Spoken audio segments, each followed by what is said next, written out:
Imagine having to take care of a girl who just traveled through time from 1200 years in the past and ended up before you in the 21st century. That's right. In this story, the main male protagonist, Xu Qing, finds himself having to look after a girl who suddenly appeared out of nowhere before him, hailing from the Tang Dynasty era. Xu Qing's main challenge is to teach this girl the ways of modern life. Of course, he'll have to explain to her why she shouldn't wander around at midnight like a ninja, or why she shouldn't draw her sword every time she feels like it. It will be quite the ride to see if our hero can transform this Tang Dynasty heroine into a 21st century woman. The story begins in a metropolitan area where heavy rain pours down on busy streets. Among the bustling crowd, our hero stands out as the only one without an umbrella. He starts running, seeking shelter in the dormitory building, and begins to ascend the stairs. While he's ascending to the top, Xu Qing starts to hear these weird voices. In the next moment, his eyes widen in shock as he sees a woman staring down into his soul through her intense gaze. Completely startled, he fumbles and drops his room key as he recoils. The woman also steps back to maintain a safe distance. Xu Qing dismisses her as just a cosplayer and begins his ascent once again. But when he takes a closer look at her attire, he's surprised to see how realistic it appears. Despite this, he shakes off his thoughts and continues up the stairs, convinced she's just a dedicated cosplayer. Before he can step into his room, the woman calls out to him from behind, telling him to hold up. Xu Qing pauses, turns back, and casually mentions that this is where he lives. The girl looks a bit spooked and quickly steps back, keeping a cautious distance. Seeing her reaction, he starts feeling a tad embarrassed, wondering if he looks so rough that even a girl finds him a random street molester. Anyway, he heads into his room. He takes a quick peek outside before closing the door, only to find her still lingering outside. After shutting the door, he takes off his soaked slippers and shirt. And after taking a steamy bath, he grabs a can of cola and also picks up the bag of cat food, calling out to his kitty, Melon. Right on cue, the little furball shows up with a sparkle in her eyes and eagerly digs into her meal. Meanwhile, our hero starts chugging down that refreshing cola as well, relishing that fizzy madness with every gulp. He takes another glance outside and sees that the rain shows no signs of simmering down. After a moment, he decides to check through the peephole in his door. And surprisingly, the girl isn't there anymore. While opening the door cautiously, he wonders if she's left, but as soon as his gate is wide enough, she appears right before his doorsteps. Feeling a bit awkward, he offers her an umbrella or assistance getting home if it's not too far. However, the girl doesn't respond to either option and instead asks where they are. Xu Qing points out that they're in his neighborhood on Beiwang Road. The girl goes silent for a moment, unsure of what to expect. Then she asks who our hero might be. Well, that's another simple question our hero doesn't have a clue how to answer. So, with a bit of confusion, he lets her know that he's just some random guy. He then tries to offer her his umbrella, but she just stares at this ordinary umbrella like this is some alien thing. After a moment of silence, she introduces herself as part of the Yan clan and confesses she has no idea how she ended up here. Her admission leaves our hero scratching his head, wondering if she's just a girl caught up in some cosplay fantasy. He sighs out of exhaustion and motions for her to come inside while he tries to call for help. As he dials Guard Cho's number, the woman's eyes lock onto the TV. An ad starts playing, and without hesitation, she slices the TV with her blade. Her face goes white as if she's seen some kind of dark magic that needs immediate vanquishing. The boy stands there, stunned, while the guard asks about the weird noises in the background. The girl turns to him with her bloodshot eyes, giving him an intense glare. Once our clueless hero is not in the position to utter a single word, the guard abruptly hangs up, thinking maybe our hero is tied up with something urgent. Xu Qing scratches his head, looking puzzled, and asks her where she came from. Meanwhile, the lady wants to know if the people inside the weird glass thing are dead, and she's curious about the folks he was chatting with on his brick. Seeing her those straw sandals she is wearing, the boy wonders if this quirky lady could even afford to replace the fancy TV she just sliced. Finally, he raises his hand in a calming gesture, reassuring her that he's a decent guy, and suggests she puts her sword down. After she retrieves her sword from the TV, the boy asks her name and where she's from. She promptly replies her name is Jiang He, and she's a disciple of the Yan clan. He compliments her for coming up with such a cool name and jokes if her Yan clan is loaded enough with cash to compensate him for his broken TV. The lady gets confused and asks how he doesn't know someone as prestigious as the Gusu Yan clan. The boy simply shakes his head, admitting he's never heard of them. Her silence speaks volumes, as if she's offended by this guy who doesn't even recognize her clan. Seeing her tense expression, the boy reassures her again that he means well, and gives her the green light to ask any questions she wants. The lady timidly admits she just wants to find her way back to the Yan clan. Our hero, still clueless about where this Yan clan might be, reminds her that they're in the city of Jiangcheng and asks if she knows it. The woman stays silent, and now our clueless hero is starting to rub his head in frustration, because he really doesn't want to entertain the idea that she might actually be from ancient times. So he asks her who is her emperor, but the puzzled lady insists that her emperor is one everyone should know about, which leaves our hero scratching his head at her cryptic response. She stares at him in confusion, wondering why he doesn't know about the emperor. She then asks our hero if it's the 16th year of Kaiyuan. Her answer shocks him, prompting him to pause and immediately start scrolling through his phone for information.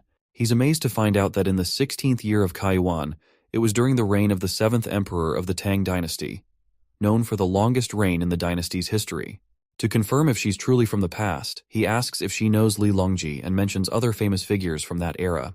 The lady lights up with joy to realize he knows these names and eagerly asks where she can find them. With an anxious smirk, Xu Qing jokingly tells her she might find them in a Chinese mobile game. Suddenly, a delivery man calls from the doorstep, and the lady instantly grabs her sword to confront the intruder. The boy rushes over, urging her to calm down because it's just someone delivering food, not a threat. Lady Zhang asks if the man is a servant, but our hero explains this man is just here with a food delivery. As he accepts the food, the lady watches in confusion and amazement at this whole process of this takeout. The boy then asks if she's hungry and wants to eat something, but the girl nervously declines. Standing by the door, she asks him why everyone she's seen here has short hair, wondering if they're all exiles. Our hero reassures her that's not the case, but then he starts losing his shit and fears she might have already slaughtered someone when she first arrived here and saw those people. She quickly assures him she was just hiding in the dark. After that reassurance, he gladly proceeds to take a bite of his burger. But then, the girl creeps over his face once again, asking about the short hair once more. With a mouthful, he explains it's just a local style, nothing special. Her eyes fixate on the juicy wrap, filled with meat and veggies. She can hardly resist the temptation, but she snaps herself out of it and declines eating again. He suggests she quench her thirst with the soda if she does not want to eat anything, telling her it's super sweet and probably unlike anything she's ever had before. Lady Zhang gets angry, feeling insulted by his comment, and accuses him of looking down on her. Our hero quickly clarifies that he was just trying to offer her something to eat. As their argument heats up, they start bickering like an old married couple. In the midst of their squabble, our hero accidentally knocks over his can of Coke, spilling it all over the place. The fizzy drink starts bubbling on the floor. Seeing the strange liquid spread, the girl stares at him in disbelief, thinking he was trying to force her to consume this weird, black, and disgusting substance. The poor guy sweats nervously, insisting that it's not poisonous and attempting to explain the concept of a carbonated drink. But these modern concepts make no sense to the girl from ancient times. In a fit of rage, she pins our hero down and glares at him with fiery eyes before she can slice his head off. Shortly after, she calms down a bit when he proves the drink isn't poison by chugging it himself. The girl finally gets it, and our hero tells her to stop drawing her sword every time, mentioning how she freaked out his cat, Melon. He then looks at her and realizes there are only 3 options to get rid of her.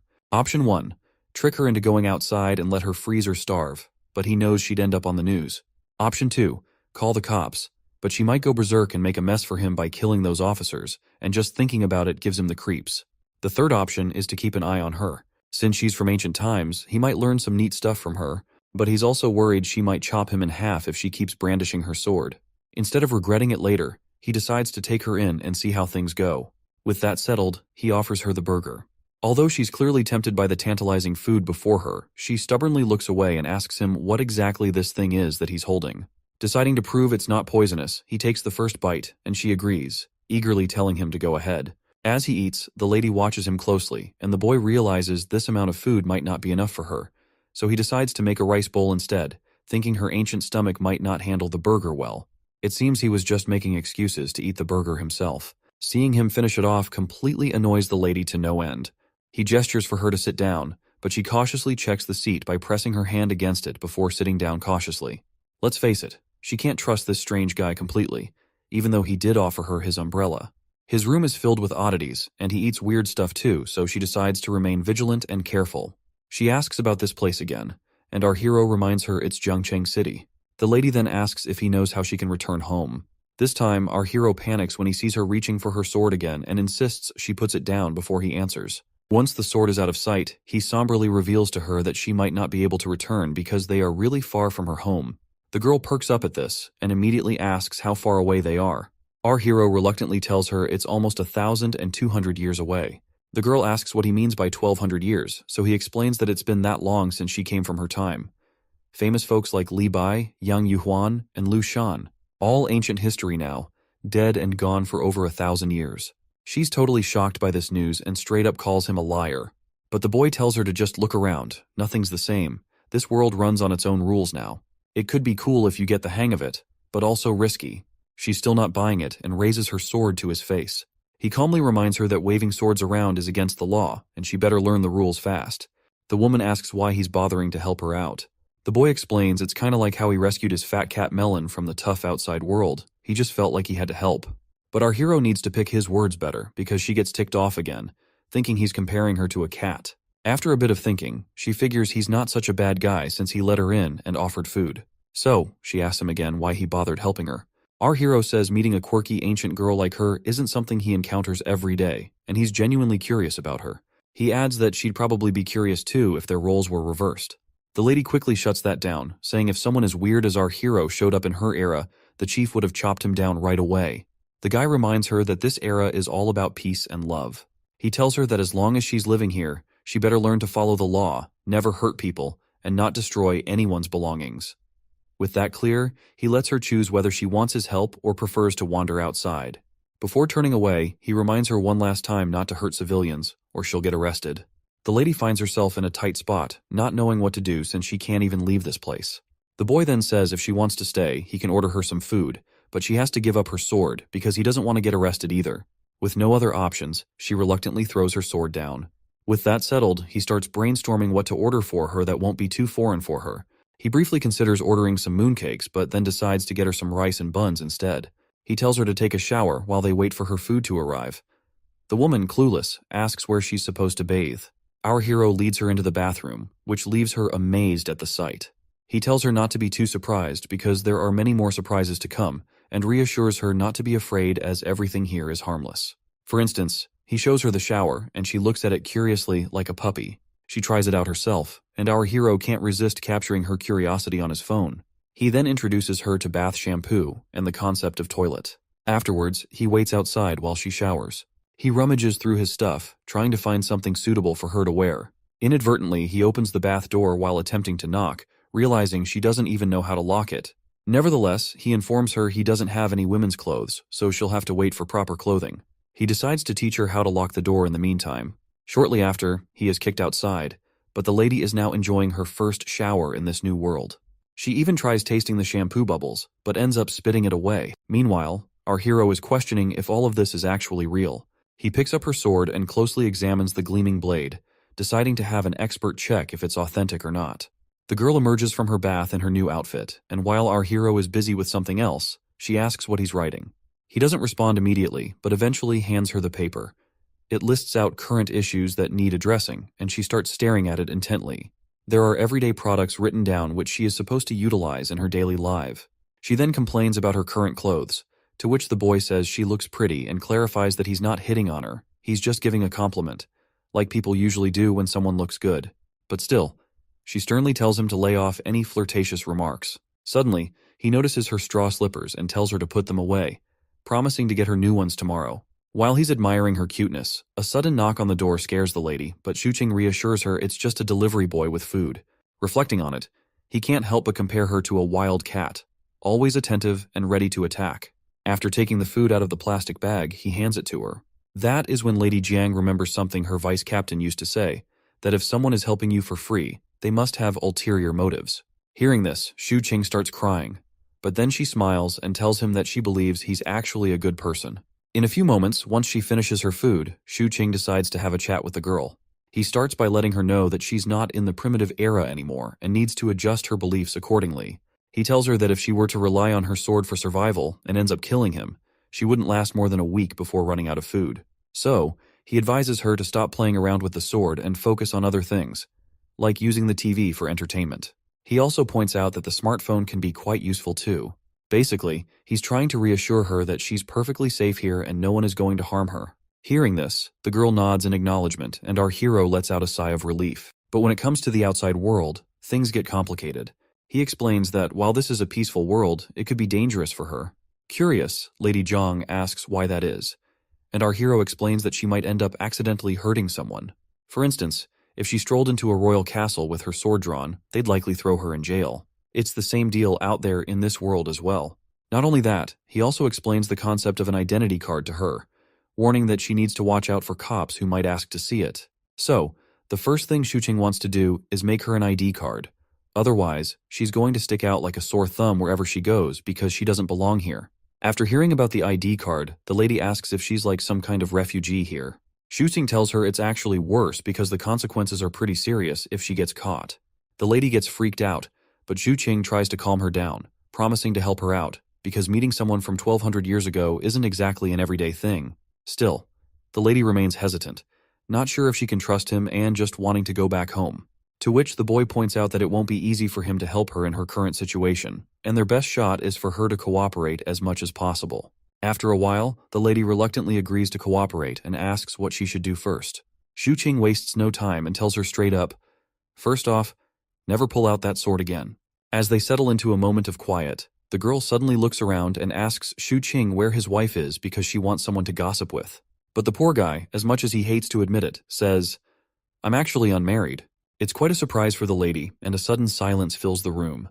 Shuqing quickly reassures her that it's normal not to be married at his age and tells her to make herself comfortable in the spare room he has for her. She nods quietly and follows him as he shows her the new room she'll be staying in. Inside the room, there's a lot of stuff, but Shuqing quickly tidies everything up, making enough space for one person snugly. It's clear the lady isn't exactly thrilled about staying in this place, especially with a weirdo like him. However, Shuqing grabs some spare blankets and neatly arranges them on her new bed, urging her to rest. He understands she must be feeling confused, and he hopes that when they wake up tomorrow, it'll all feel like they were in a dream. He proceeds to leave the room, and before he does, he introduces himself as Shuqing, wishes her good night, and leaves her alone in her room. The lady first places her sword back and then sits on her cozy bed. Once midnight strikes, Shuqing finds himself awake, feeling a bit restless while reflecting on the entire hectic day. First off, he got rejected in job interviews, and when he came back, it started raining. Somehow he managed to reach home and then ended up meeting a girl who draws her sword every time she feels like it. But then he says, scratch this, and goes to sleep because there's a lot of stuff to handle tomorrow. When the next day rolls around, he opens his eyes and picks up his phone to find that it's already 10 o'clock. He jolts awake in his bed, remembering the nut job lady. He immediately starts looking around, and when he sees her sitting there, he finally realizes that he wasn't dreaming after all. He gathers himself and wishes her a good morning, asking why she woke up so early, only for her to remind him it's almost noon. He then asks if she's hungry, to which she responds affirmatively, albeit a little. She starts looking for something in her chest and hurriedly goes back to her room, returning with 2 silver pieces, telling him he can buy food with them. Shuqing is amazed to see the silver in his hands, though he knows silver doesn't fetch much. However, he thinks if she has any gold, he could use that to get cash and possibly help her obtain an ID card. The girl shows another piece of stone, but Shuqing quickly tells her to keep it because she can't go outside yet. He looks at her closely, estimating her height and width, and promises to buy her some clothes later, along with bringing back some food. Afterwards, he heads to the bathroom, brushes his teeth, and freshens up. Then, he heads to the shopping center to pick out some suitable clothes for her. After looking at several options, his eyes settle on a particular dress, and tells the attendant that he'll take that one as well. It seems like he spotted some bras in the distance, but couldn't bring himself to enter that section alone. After an hour of shopping, he finally finishes and looks at the stuff he bought, feeling embarrassed about holding women's cosmetics. He then heads to the bookstore, grabs some books, and makes his way back to his apartment through the bustling city. Upon reaching the building entrance, the guard asks him about his shopping trip, and our guy tries to hide all the feminine stuff he's carrying.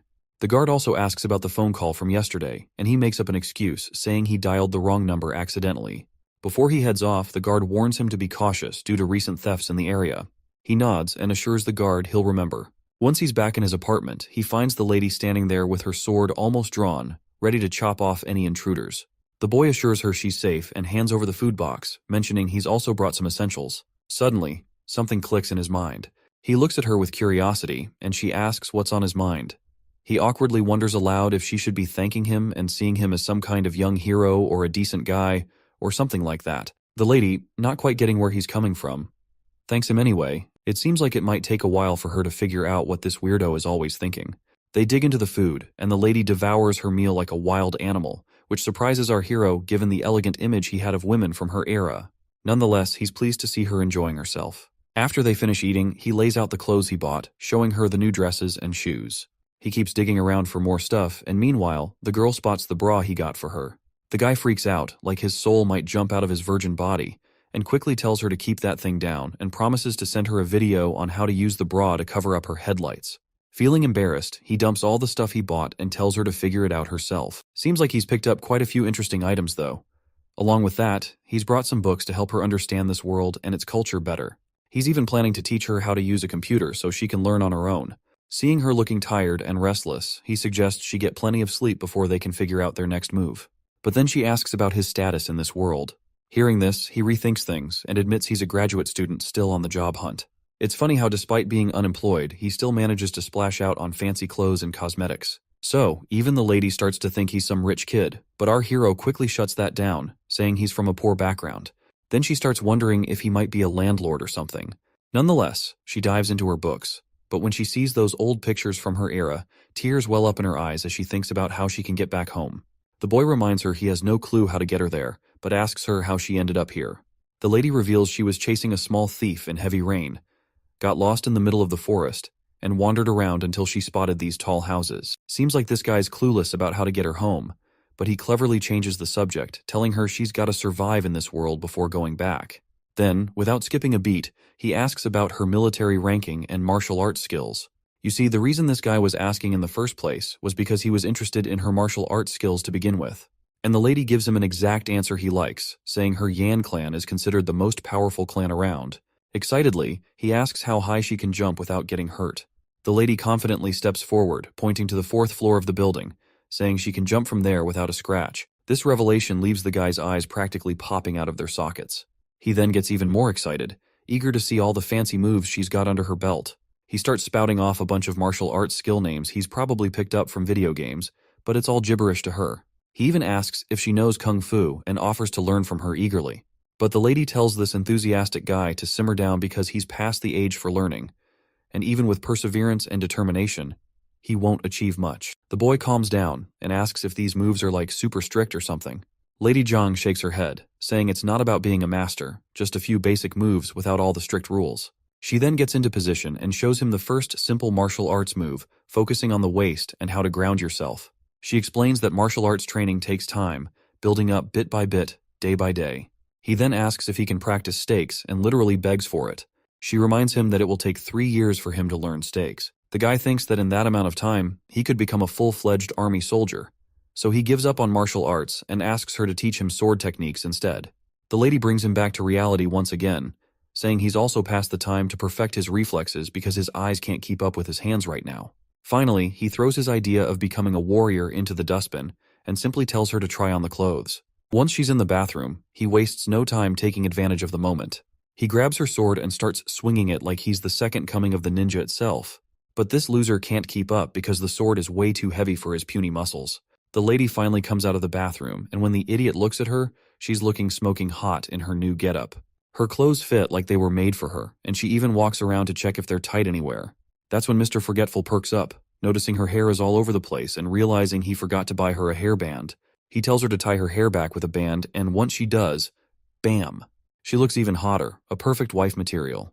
Overcome with emotion, he starts crying, feeling bad for underestimating her intelligence just because she's from ancient times. He decides to take her for a walk tonight and promises to buy her a proper hair tie while back at home. As dusk arrives, the girl takes a peek outside her room and sees the boy sitting at the desk. She comes out and asks what he's doing. He tries to explain computers to her, like how you can trash talk everyone in the crazy lobbies of Call of Duty, and warns her to steer clear of 4chan if she wants to keep her sanity intact. The boy then asks if she's having fun reading books. She admits that most things are flying right over her head, but she's slowly learning. The dude tells her to take it easy, reassuring her there's no rush, and reminds her she's already brave and smart. He jokes that if he were in her shoes, he'd probably be a lost cause. Lady Zhang looks at our hero warmly, cheeks turning tomato red. While he's chilling at his desk, the lady sneaks up behind him again and asks if he doesn't have to work. He shrugs, saying he's already hustling to make money in this world. But when she imagines someone making money, she doesn't picture a schlub staring at a giant screen. Our hero explains he's trying to make some quick cash online. Since she wouldn't get all the tech stuff, he suggests she start with the basics. His mind is struck with a bright idea as to how to make her familiar with some basic stuff. He asks her how strong her chief's martial arts skills are, and she replies, "Pretty darn strong." So, the dude plays a video on his computer and asks if these guys on screen are powerful enough. The lady's eyes light up as she watches the intense fight scenes on his screen. He looks at her with the same enthusiasm and asks for her thoughts. With a timid voice, she admits these moves are something she has not seen in her life before, and just imagining fighting these characters makes her nervous enough to pray. He then pulls up another ridiculous video where a guy smashes through an entire wall with just the palm of his hand. When she sees this, she's absolutely terrified out of her mind, trembling as our idiotic hero eagerly asks what she thinks of the video. With a pale face and a voice tinged with fear, she asks if everyone here possesses that kind of magnificent power. Quick to correct her, he reassures her it's all fictional and none of it is real. This just makes the lady angrier, demanding to know if he's telling the truth. The dude confirms, saying once again that the kung fu she just saw was all bullcrap. He then explains to her that in this world, people create things based on their imaginations. For example, the martial arts he showed her is what people here believe it to be, even though everything is blown out of proportion. Looks like Lady Jiang is starting to grasp all these concepts. He reassures her that with time, she'll totally understand about arts and movies. Xu Qing then finally asks his original question if her chief's kung fu is better than what she has seen so far. Well, she reluctantly admits it's not. He then asks about flying techniques. She confirms they exist, but most folks specialize in just one. She points out how unrealistic those movie stunts are because physical strength only goes so far. The boy thinks for a moment, pulls up another video, and asks if she can do that move. She mulls it over for a moment, stands up from her seat, and starts swinging her hands super fast, moving like a blur. Xu Qing is totally thrilled to see her nail the technique and excitedly tells her she's got it. She tells him to hit her up anytime he wants to learn it, promising to teach him.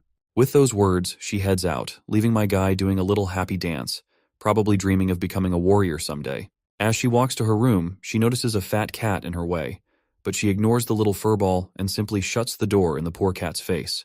Once inside her room, she lets out a sigh in fear, realizing there's actually no one in this world without ulterior motives after all, and the reason our hero is helping her is to learn some martial arts. This new world is really scaring her. All these weird things do not make any sense. But then, she glances up at the wide ceiling, grabs her sword, and starts practicing. The noise from her room makes our hero curious if she's not going to take a nap. Feeling tired, he also drops down on his bed, finding it unbelievable that there's a woman right next to his room. The thought makes him really happy though, and he falls asleep with those sweet thoughts lingering in his mind. Suddenly, he is jolted awake by heavy voices. He looks outside to see dusk arriving, checks his phone, and realizes he spent the entire day sleeping. He immediately gets up and decides to take Lady Jiang with him to show her the real world outside. As she puts on her shoes, he advises her on the do's and don'ts in public areas, insisting she not do anything without his permission. After laying out all the rules, he asks if she understands everything, to which she meekly replies yes. He also doesn't forget to take a photo of her before they head out. However, in the photo, her pretty face looks more like a molester, who is looking forward to grabbing some peachy ass in the streets. The boy asks her to give him a smile, but her forced grin is even worse than her usual expression, and he nearly faints seeing it. He abandons the picture idea, and decides they should just get going. But before they head out, he tells her to leave her sword behind because he doesn't want any trouble. Lady Jiang immediately refuses, but the boy reassures her that the people on the streets are as weak as he is, so she doesn't need to worry about anyone. The lady reluctantly gives up her sword. While she's standing there, he tries to snap another picture of her. This time, he manages to get a really good shot and cheerfully says, "Let's get going." Once they step out of the apartment building, the girl starts looking around anxiously. Our hero explains that this is a neighborhood where families live. He points out the main entrance and the road outside and mentions the stores on both sides where people can buy food, clothes, or whatever they need. Lady Jiang gets intimidated seeing a guy on a scooter, probably thinking it's some kind of magical ride. As they walk on, they notice some people. A fat woman immediately recognizes Lady Jiang for some reason. The girl hides behind the guy while the woman insists she's seen her before. Meanwhile, a guard asks if our hero has snagged a girlfriend for himself, but the boy just laughs it off and says she's just a friend. But it seems this fat lady isn't letting up. She immediately recognizes Lady Jiang as the sword-wielding woman from yesterday. The guard and the woman start discussing the sword she had, and the fat lady explains everything in detail. Our hero quickly jumps in, yelling that it was just cosplay, where people pretend to be fictional or historical characters. Luckily, the fat lady buys the cosplay story, and our hero seizes the chance, grabbing Jiang's hand and walking away swiftly. Seeing them walking side by side reminds the old man of his own past. Once they're out of sight, Lady Jiang pulls her hand away and starts feeling grumpy. He asks if that woman saw her yesterday. The girl remains silent to this query, and the boy is now sure Jiang must have met that woman on the stairs. Nevertheless, they continue their journey together. The lady is quite shocked to see cars moving so fast. The boy then gives a brief description of cars and how they evolved from horse carriages to these robust, speedy machines. Since she can't understand how these things work, she assumes there must be a horse stuck inside providing the much-needed horsepower to run the car. The boy then introduces her to the concept of cameras and explains how the movies they watched were filmed with these devices. He points out that if he were to misbehave with her here, people from far away would still be watching from that CCTV and could get them arrested. So he reassures her that as long as she behaves herself, she isn't their target. Lady Zhang picks up a few pebbles from the ground, and our hero quickly tells her not to even think about knocking out any cameras. She stops immediately, and he tells her to just put the stones away. He then explains traffic lights and how they work, pointing out that red means stop and green means you can cross the road. I'm narrating this because I want my friends and fellow viewers to learn too. Once they cross the road, Zhang's attention is caught by the bright streetlights and the grocery stores. The high-speed cars are fascinating to her as well. As they walk, the boy picks out a hair ribbon for the lady. But when he imagines her with those cute fur balls on her head, he realizes it might not be suitable for her after all. He starts thinking while looking at all the cute, sparkly things laid out before them. Lady Zhang perks up at the sight, and when our hero asks if she likes a particular ribbon, she immediately says yes. Once she has the ribbon in her hands, she starts stretching it vigorously, but then she uses it correctly and puts it on her head, looking all cute and beautiful once again. Even our hero can't help but admire her beauty. As the sun sets and the city lights up, our duo heads into a restaurant. Our hero orders 2 fried rice cakes with extra spices and a plate of sliced cucumber as a side dish. As they look for a place to sit, the boy reveals to Jiang that this is the same place where all their food comes from. He relies on this restaurant because they serve the best food, and he's been enjoying it since he was a kid. Suddenly, Jiang's mind is totally captivated by the vibrant lights dancing before her eyes. She's so lost in the moment that she finds herself startled when the waiter arrives with their food. The boy decides to start eating and offers her a pair of chopsticks. She looks really nervous. And while he chugs down his lemon juice, he realizes he probably made the right choice by not letting her wander off by herself. She clearly needs more guidance than he thought, but he's confident he can teach her everything step by step. After they finish eating and pay the bill, they leave the restaurant feeling satisfied, especially our hero. They head back home, and once they're there, he asks if she's starting to feel more comfortable. She doesn't respond and just sits quietly on the couch. He tries to reassure her, saying that living in this world isn't so bad, especially with all the delicious food and junk food to munch on. He tells her that once she has her own ID card, she'll be able to enjoy it even more. Despite his reassurances, she still doesn't seem too thrilled about staying and quietly says she wants to go home. But then again, he reminds her that she can't go back home since it's already been 1,200 years. It looks like she has to accept reality. She asks how they're going to solve the identity problem. The dude explains he's no government guy to handle this stuff. But there's always a way, and reassure her that he'll help her. The girl gets flustered and feels grateful for his kind gesture. This time she thanks him properly by calling him a young warrior. The boy responds with the same brotherly energy, emphasizing that identity is crucial in this world, and without it, it's difficult to navigate. He then asks her where the list he gave her yesterday is. The girl points to the dustbin.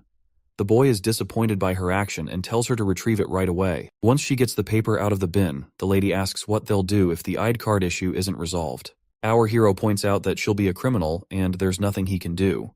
Without an ID, she can't get a job, buy property, or even use public transport, and emphasizes that an ID card is the holy grail in this world. The lady gets a bright idea and asks if, by making money and finding a place to live, the ID would become less important. The boy explains there are still many things she can't do without an ID, like having a bank account, a phone, online accounts, online shopping. The list goes on. He then opens his laptop, searches for unregistered resident certificate, while also telling the lady to approach the authorities directly for help with her ID card. He reassures her that the worst-case scenario is they might confiscate her, but he's sure they'll treat her nicely. Lady Zhang immediately reaches for her sword, asking if he's thinking about turning her into the authorities. The boy tells her to forget it and just focus on studying first. He suggests she look at history or something, and once she has a basic knowledge of modern society, she can decide for herself. The woman gets silent and seems visibly anxious and sad. She asks if it's a problem for him if she stays here. Our hero reassures her that she can crash here as long as she wants, but insists she shouldn't fight or kill with her sword. He promises everything will be fine. Just then, the cat comes over, and the boy realizes he nearly forgot to feed this furball in all the madness. He plays around a bit with the cat and tells Lady Jiang that if she has nothing else to do, she can do some studying.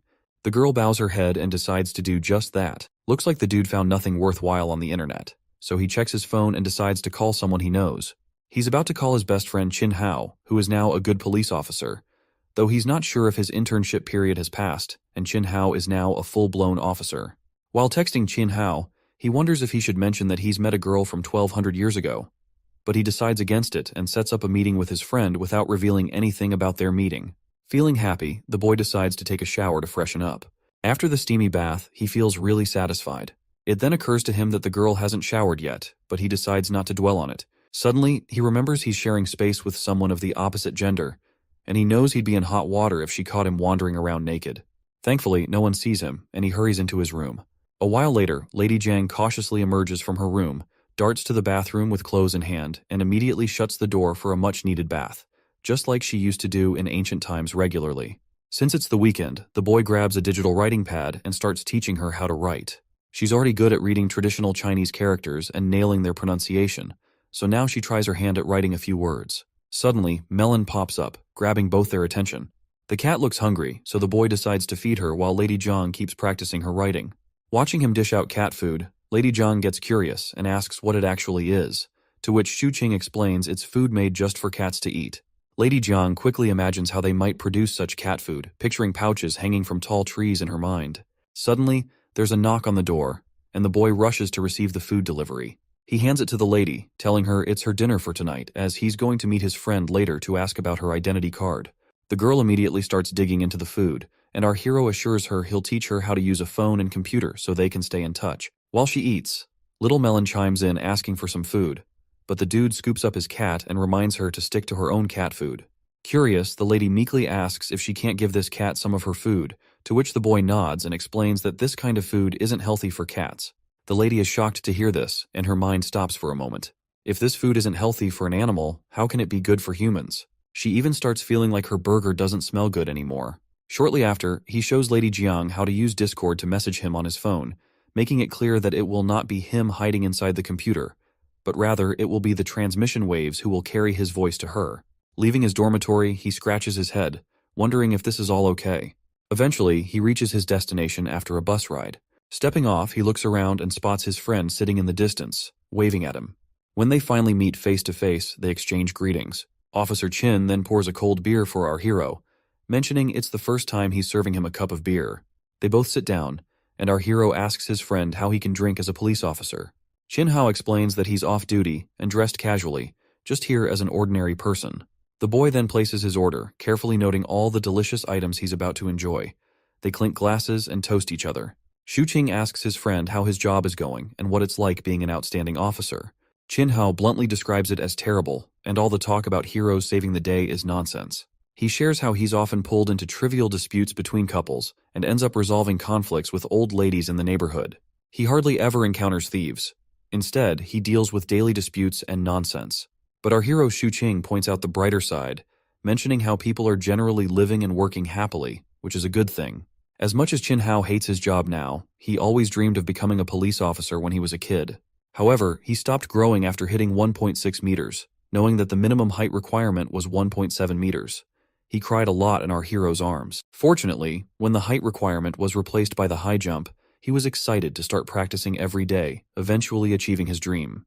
But after dealing with just trivial disputes, the officer is so worn out that he jokes he'd even fight a woman with a sword if he has to, just to make a big show. Our hero immediately tells him not to joke about such things. Suddenly, the boy changes the subject and casually asks about what happens if a homeless person who has lost their memory wants to get an ID card and work without any proof of citizenship. To which the officer bluntly states that getting an ID card isn't easy, and someone fitting that description is likely a shady person. With the energy of an officer, he asks our hero for the person's name and address he is speaking about. The boy tries to spin a tale about how his mother's brother had a son whose friend is in a similar situation.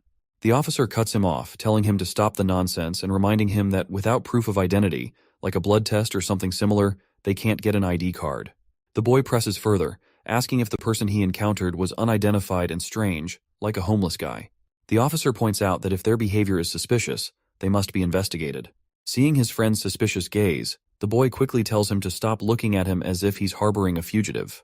He insists he's not here to discuss how to cover up anyone's identity. His friend agrees, reassuring him that he trusts him. He suggests asking for basic information from the stranger. They could also use a person's directory or DNA information to verify details. His friend suddenly grows irritated, telling our hero to drop the conversation and starts downing his beer.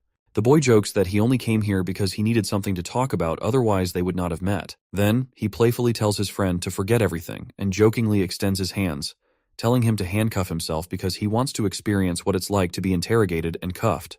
After their banter, our hero brings up the ID card subject again, but the officer's answer remains the same. He gives an example that if it were so easy to get a new ID, criminals would be stabbing people daily and running off with new identities to start fresh. They continue their back and forth, and after drinking a lot of beer, the officer finds himself knocked out cold. Our hero tries to wake him up, reminding him of his duty to resolve disputes between old ladies. But the officer just wants more beer, so our hero tells the waiter not to bring any more.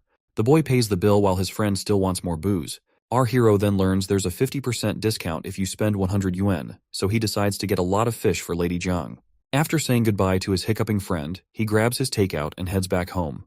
Though he is a bit let down that he got no lead, but he is not sweating it. Once he's back home, he finds the girl fast asleep, and he can't help but admire her beauty. His heart and brain seem to short-circuit as he gazes at her, unsure of the feelings stirring inside him. The girl wakes up abruptly, feeling a bit startled to see him back. He shows her the food he brought, and she quietly says thanks. Not satisfied with just a simple thank you, the boy playfully insists she say it loud and clear. Blushing, the girl says, "Thank you, young warrior," which prompts an exaggerated reaction from the boy, claiming it was an easy task and a small contribution. As he unpacks the food, the girl asks if he drank a lot. He says no and shows her a yogurt pack, telling her to lick it before drinking. He starts rubbing his tongue against the sweet and sour yogurt, and she follows suit, surprisingly enjoying it and diving right in.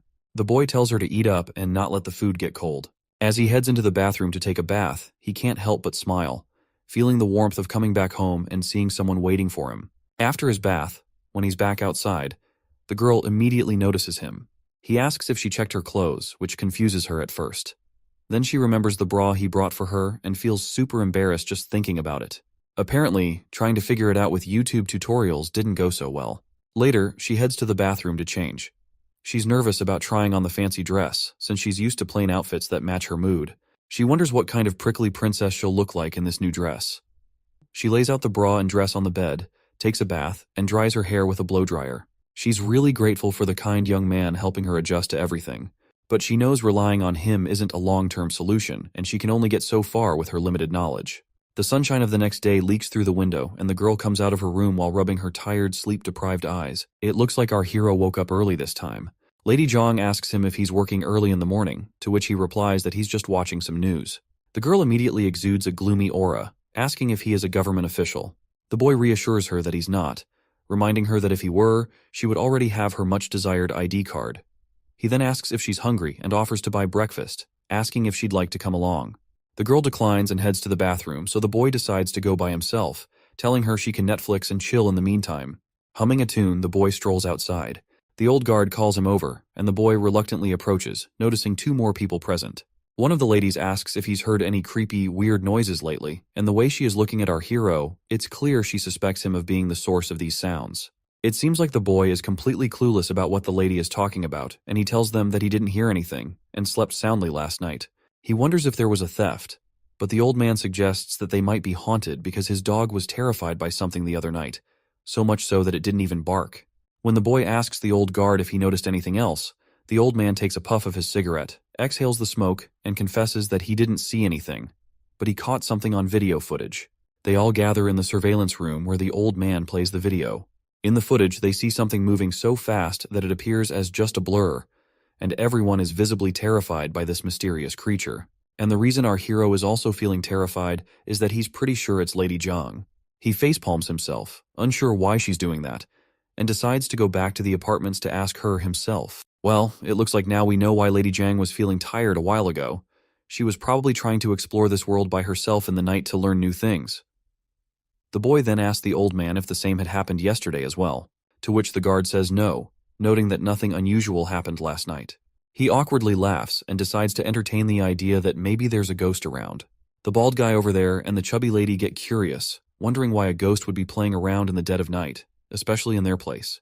The old man decides to keep an eye out to see if there's some guy lurking around looking for a chance to steal. The boy finally gets back home and wastes no time yelling at her, asking why she snuck out in the middle of the night before. He stares at her with a mix of disappointment and concern. The girl meekly asks how he knew it was her wandering, which just infuriates the boy more. He facepalms in frustration, reminding her about the CCTV cameras everywhere that caught her. The girl looks a bit scared and worried about him. So, she quickly explains she was wearing a mask.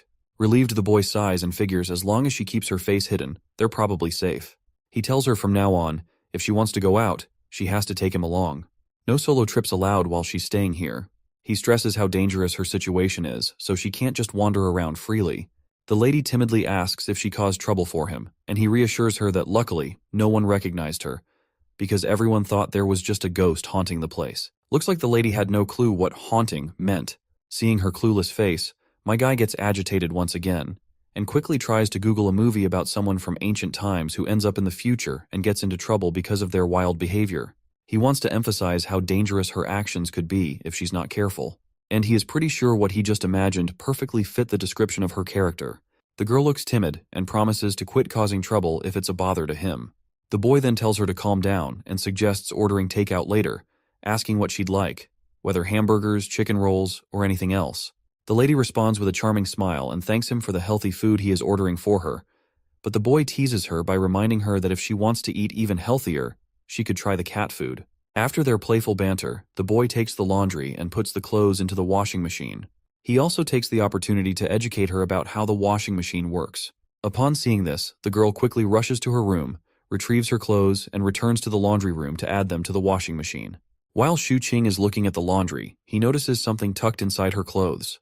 Curious, he pulls out the item and holds it up in the air, leaving the girl completely embarrassed. She hurriedly snatches the item back from his hand and rushes back to her room.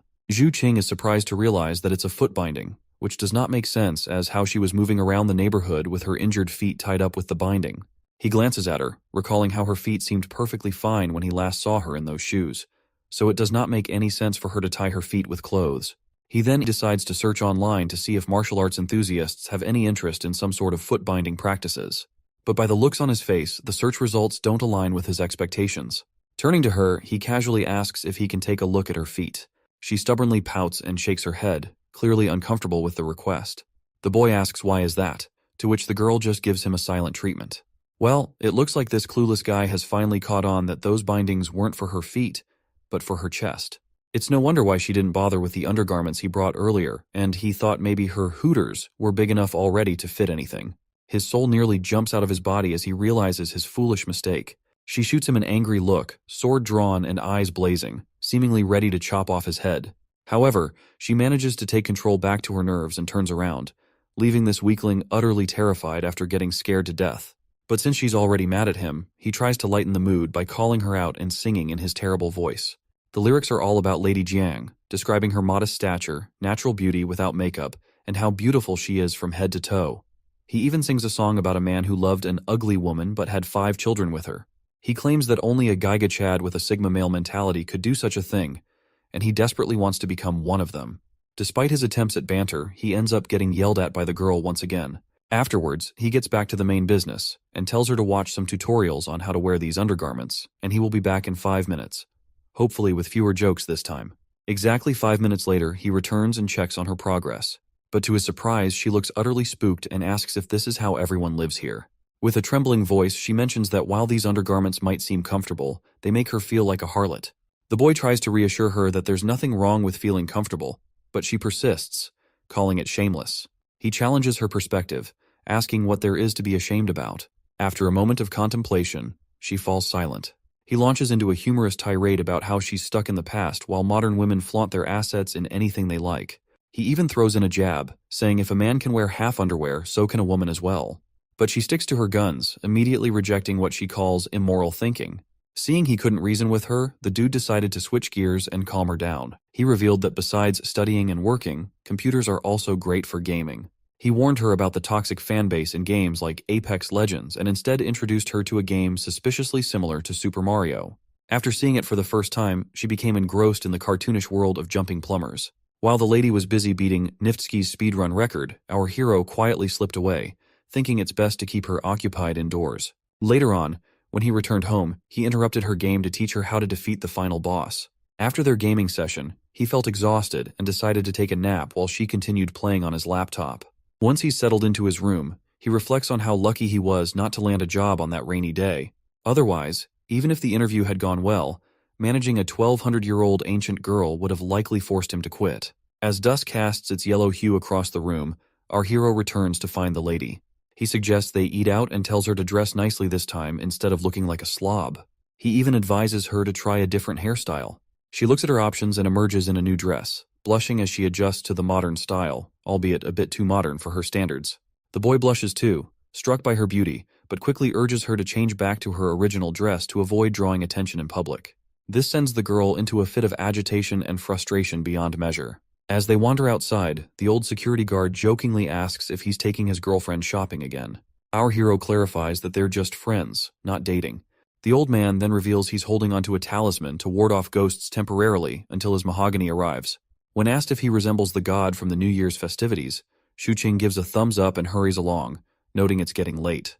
Meanwhile, Lady Jiang is already occupied with her own thoughts about something. Once they're alone, she can't contain her curiosity any longer and asks Shuqing what girlfriend means. He explains it's just a female friend.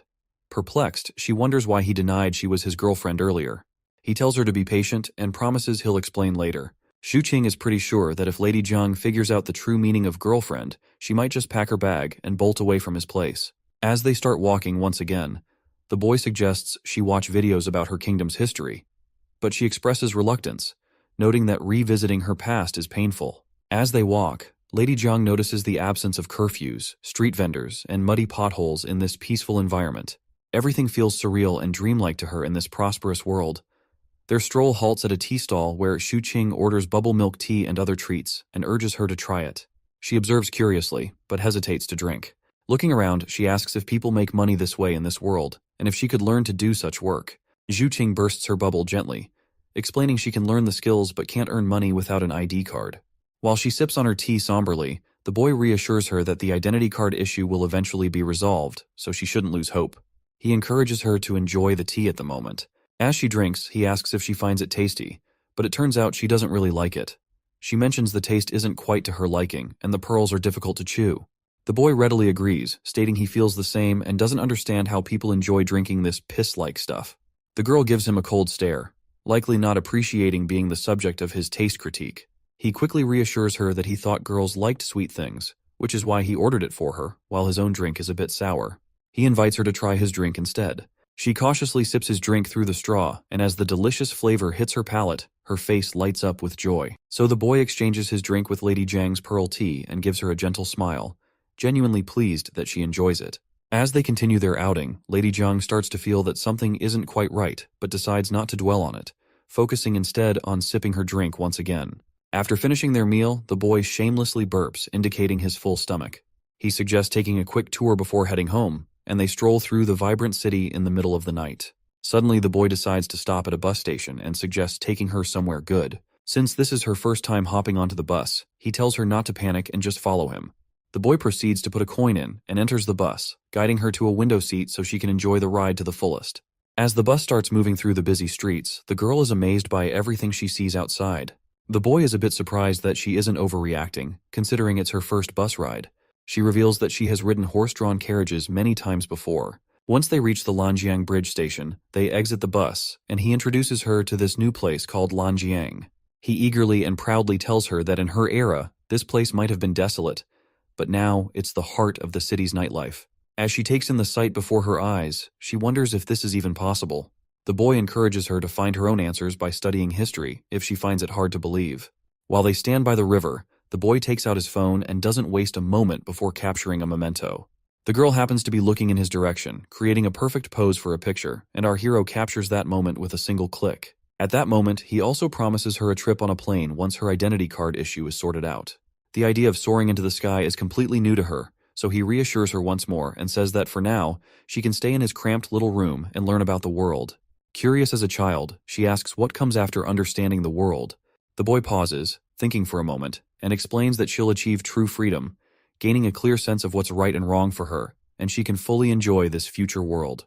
Checking his phone, he announces that the time has come. Right on cue, fireworks burst into the sky, painting it with vibrant colors and light. She can't help but wonder if her family would be amazed by such a magnificent sight. He smiles at her and encourages her to enjoy this time here, on behalf of her relatives as well. The next day arrives, and the news our hero sees is rather unpleasant to say the least, because Lady Jiang can be seen doing her ninja moves outside by the lightning poles. Of course, the dude's face sours at the sight, but it's also kind of reassuring. Since she played ninja at midnight, the guards have been on patrol more frequently, so there wouldn't be any real thieves around for a moment. Suddenly, Lady Jiang notices people gathered outside and curiously points her finger towards them, asking what's going on. Shu Qing gets creeped out as he realizes they've started to perform rituals to ward off the ghosts in the area. Shortly after, they dig back into their meals, and the lady points out that Shu Qing's lifestyle feels like being in a prison. He chuckles and reminds her how they went shopping earlier, watched documentaries, had lunch, shed a few tears over some anime, and then had dinner. He tells her that it's called having a home and an otaku's lifestyle, but the girl does not seem to understand anything. So Shu Qing explains that staying at home means having the freedom to choose what to do and where to go. He compares it to an ancient landlord who spends his days in the mansion with his family and a cat. The lady then decides to go for a little walk, and Shu Qing asks if she wants to go out on her own. She stays silent, which is all the confirmation he needs. So, he goes on a tirade, listing all the dangers and her shortcomings she has, effectively shutting down the idea and telling her to just stay here for now until she is not fully aware of the world. He tells her that even if he gave her money to eat at restaurants, she still has to figure out how to earn money. Otherwise, she'll just be on a spending spree. He reminds her that she can either commit crimes to get some quick cash or do some hunting, but since there are no hunting forests around, she'll end up going through garbage. Finally, the girl gets silent and just eats her burger, thinking that without that single ID card, she can't even go out for walks on her own. Seeing her sad face, Shu Qing then puts his hand into his pocket and offers her 2 coins, reminding her that she's at least learned how to take the bus so she can experience it by herself, which will be her first step forward. But the girl refuses to take the coins, saying she hasn't learned anything. Shu Qing, however, forcibly gives her the coins, telling her to spend some time outside and assuring her that she's learned a lot in the first month she's been here. Curious, the girl asks if there are really ghosts out there, so he points at the people outside doing their ghost-busting routine. He assures her that once she starts making money, she can pay him back. When she wonders aloud what happens if she doesn't earn anything, he assures her they'll figure it out. Once again, she thanks him, calling him Young Warrior. The boy then runs a game on his computer where she can play a character, explore, and learn how to make some cash. He suggests she give it a try to see if she gets the hang of it. When she asks why she can't just do what he does and work online for money, he explains it's pretty complex and she should start with the basics. Suddenly the doorbell rings and the boy freaks out, telling her to hide in her room. But the person at the gate gets all antsy and yells at the boy to open up. When he hears that voice, Shu Qing gets even more jittery and hurriedly guides her into a room and locks the door before finally facing his father. There's this grumpy old man staring him down. The boy nervously says hi, but the old man adjusts his glasses and insists the boy call him landlord for now. The old man then looks around, demanding to know if his son has found a job yet. The boy, addressing his father as landlord, assures him that he will pay the rent on time and defends himself, stating that since he can afford the rent and his current lifestyle, he does not feel the need to have a job.